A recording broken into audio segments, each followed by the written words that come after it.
We are so proud of all of our AHS-AA Making a Difference recipients, and this week we are thrilled to introduce you to our 2A recipient, Coach John Hatter of Vincent High School. Coach Hatter is the athletic director and the boys basketball coach. So I went to Hueytown High School. I think I always knew that I was going to be a coach. I don't think I ever really even entertained the idea of anything else. Even when I was in high school, of course, I'm participating in athletics and playing everything, and even during that time, I'd get finished with practice and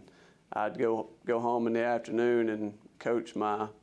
younger sister's softball team that evening or whatever. So,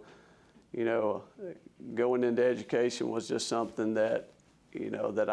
I just kind of knew that I would always do, and didn't really ever even entertain the idea of anything else. And honestly now, as I get older and think about retirement coming one day,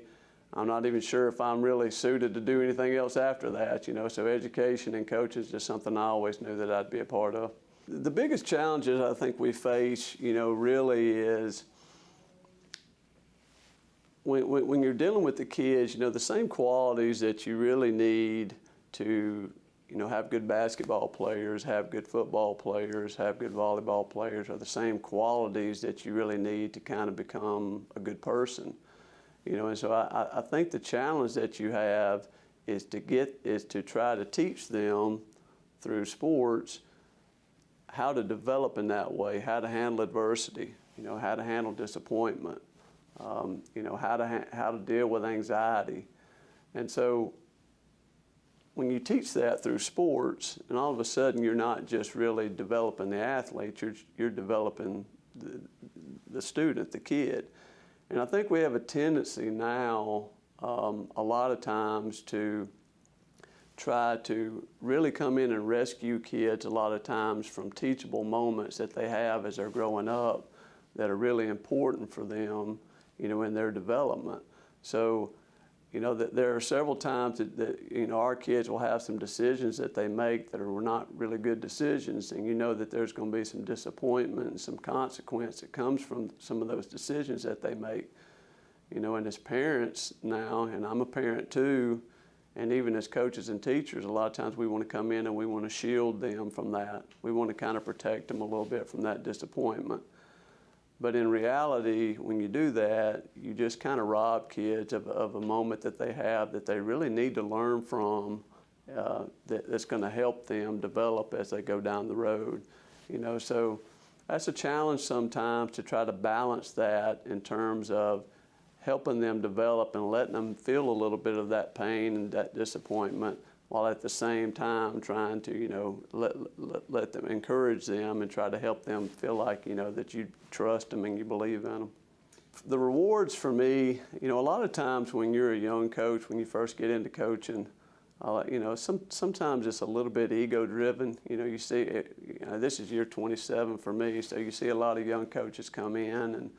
a lot of those coaches sometimes have these ideas of what they want to do and what kind of success they want to have, and I'm sure I was the same way. But you learn as you go on that really the rewards that you get from it is the connection that you get with the players, the connection and a lot of times that connection only happens when they really understand that you care about them and that you believe in them. That connection that you have and seeing them be happy about things that they have, that they have done collectively as a team or as an individual,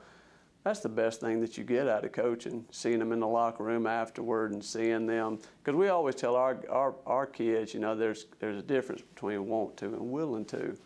Everybody wants things, but a lot of times people are not willing to do what they need to do to kind of see that through, So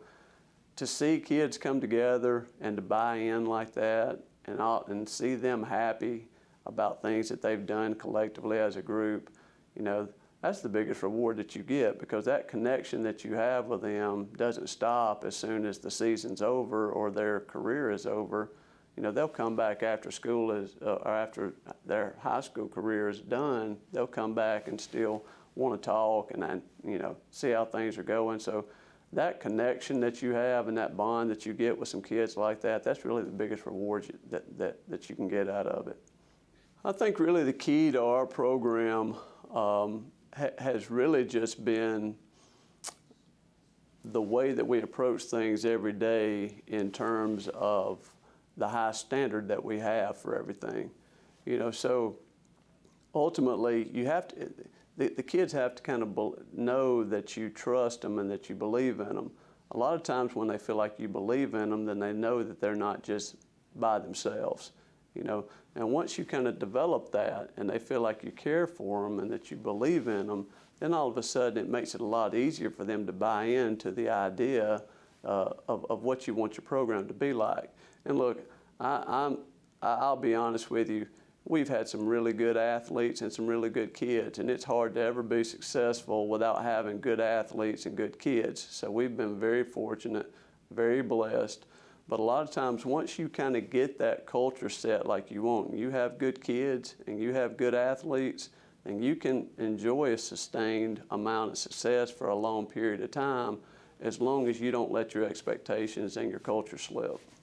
There's so many challenges sometimes in education and in coaching that a lot of times you have a tendency to always think about the challenges that you have. But as you get older and you've been in it a long time, what you really start to do is just be grateful for what you have, because when you're grateful, then all of a sudden the challenges that you have every day, they don't drag you down, because ultimately you know you always kind of tend or trend toward the positive side of it because you're just grateful for the position that you have. So I've been lucky to do this as long as I have. I've been lucky to have the opportunities that I have, you know, and so,